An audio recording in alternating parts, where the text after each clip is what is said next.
గెలవకపోతేనేం? కొద్ది సంవత్సరాల క్రితం సియాటల్ స్పెషల్ ఒలింపిక్స్లో అటు శారీరకంగానో ఇటు మానసికంగానో వికలాంగులైన 9 మంది పోటీదారులు 100 గజాల పరుగు పందెం కోసం స్టార్టింగ్ లైన్ వద్ద సిద్ధంగా ఉన్నారు. తుపాకీ మొగడంతోటే వారంతా పరుగు ప్రారంభించారు. కానీ మరి ఒకరినొకరు తోసుకుంటూ వేగంగా కాదు, పందెంలో చివరిదాకా పరిగెత్తి గెలుపు రుచి చూడాలనే. పందెంలో పాల్గొన్న అబ్బాయిలలో ఒకడు ట్రాక్ మీద తడబడి 2 సార్లు క్రిందపడి ఏడవడం ప్రారంభించాడు. మిగిలిన 8 మంది అతడు ఏడవటం విన్నారు. వాళ్ళు వేగం తగ్గించి వెనక్కి తిరిగి చూశారు. వాళ్ళంతా వెనుతిరిగి పడిపోయిన అతని వద్ద హడావిడిగా వెళ్ళారు. వారిలో డౌన్స్ సిండ్రోమ్తో ఉన్న ఒక అమ్మాయి క్రిందికి వంగి అతడికి ముద్దు పెట్టి, ఇక బాగైపోతుంది లే అంది.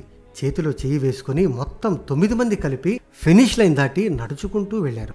స్టేడియంలోని ప్రతి ఒక్కరూ లేచి నిలబడి అనేక నిమిషాల పాటు కేరింతలు కొట్టు, మన మార్గాన్ని మార్చుకునేనా కొంత తగ్గైనా సరే ఇతరులు గెలిచేందుకు సాయపడడమే నిజమైన జీవితం.